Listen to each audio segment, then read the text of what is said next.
Hey everybody, Mark here at Gilbo Realty today. I'm going to talk to you today about Florida real estate and what's going on with the numbers down there. And I pulled a bunch of data from Realtor.com. And I know you can find some of this data from other websites, but I broke it down in a different way. I wanted to see what was actually going on with the listings, with the new list count, with the active list count.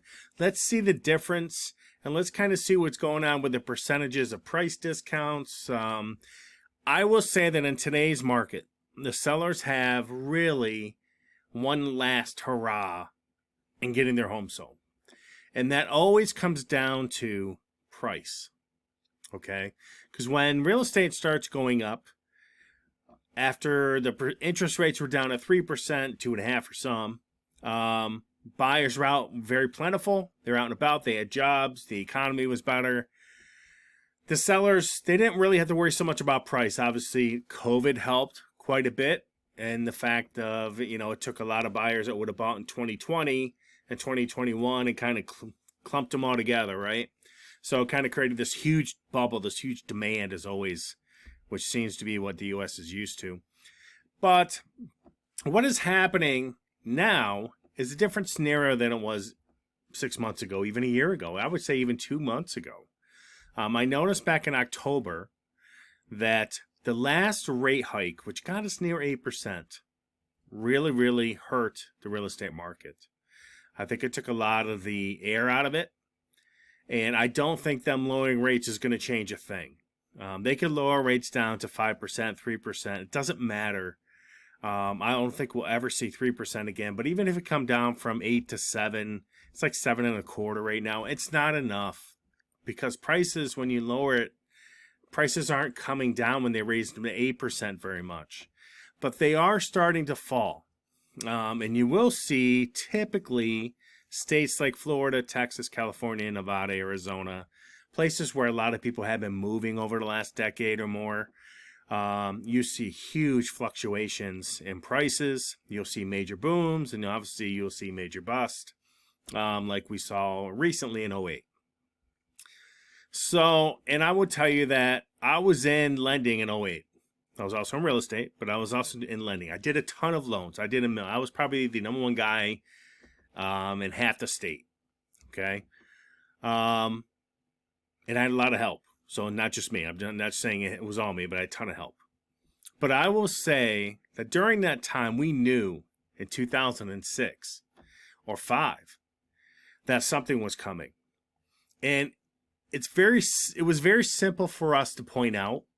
And the reason for it was that we could see that in like 04, 03, 04, 05, when we lowered rates a quarter point, our phones blew up. I mean, people wanted to refi, take money out, cash out. Hey, my home's worth a little bit more. Can I get more money? Okay, it was crazy time. But around 06, late 05, definitely 06, 07, we saw that even if the Fed moved a quarter point down, even a half point down, the phones never blew up. They were done. So people were over. The market was starting to crash. We could see it. And I did a ton of loans. And another thing that really started popping in were appraisals. Appraisals started, in the old days, in 04, 05, 06, I could call an appraiser and say, hey, look, I need $3,000. Can you do it for me? Is it possible? Anything you can wiggle out on some of these homes? They would say yes then, but in 06, 07, 08, it was a no. I'm done. No, I can't move. This is not going to happen. Okay, so we saw a lot of these things. There were just little signs that happened. So in the mortgage industry, we saw it. We could see what was going on. And because I have that background, I can kind of see what's playing out today in this market. And a lot of people say, well, this isn't 2008. No, it's not 2008, but there's a ton of similarities. A ton. Especially if you were in it. Now, I don't listen to too many people online that do a lot of real estate videos. I mean, there's some good ones. They post too much data, but they don't really take the data and make sense of it. Okay, sometimes. They could throw numbers around. I mean, I watched one video where the guy's throwing around data for 15 minutes. I'm like, Jesus, I need a pad and a piece of paper to keep track of what he's talking about. Okay, but let me put the data of Florida in very simple terms so that you can understand what's going on there. This is all the data from November. Not December, obviously, but all of November. And what I want to show you is, and I hope you can see this on the screen, kind of small. I took all of Florida, I broke it out. What they did is I have every county over here, every county in Florida. And I broke it out among the certain things. There's a bunch of columns here, but the ones I really wanted to see were the days on market, the average days on market, the total listing count. I mean, for the whole month. I wanted to know how many homes were actually listed throughout the whole month. I wanted to see the current active count at the end of the month. And I wanted to see how many new listings hit the market. How many were actually new. And then I wanted to see, out of all the listings, how many actually went pending. And I did the difference between the new listings and the pending. And then I wanted to see, okay, and when, like I mentioned earlier in this video, the last hurrah is the discount.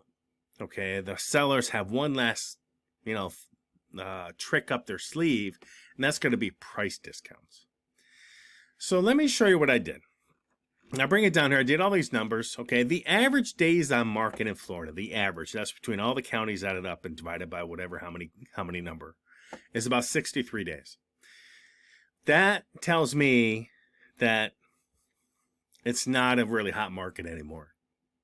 It's still okay, but it's not a really hot market. You have to remember, you can close a home in Florida in 7 days, 14 days, maybe 30 days tops. I mean, tops with lending. But with cash, I can close a home in 7 days. So the average days on market that's actually quite a bit.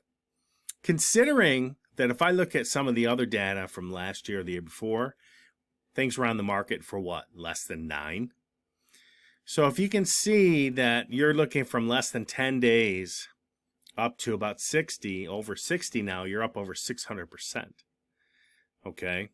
In days on market. So that right there alone tells me that the market there is definitely slowing. Now let me show you about the total list count here. There's 149,517 homes that were listed in the state of Florida, in every county in the state of Florida. Now I'm assuming Realtor.com's data is accurate. I'm sure some of the stuff is off. Okay? But total list count was 149,000. The total active list count at the end of the month was 109. A little bit over 109,000. So total list count 149. Active list count at the end of the month was 109. So I want you to also know that the total of new lists count, the new listings only, not the ones that have been there on the market for 90 days.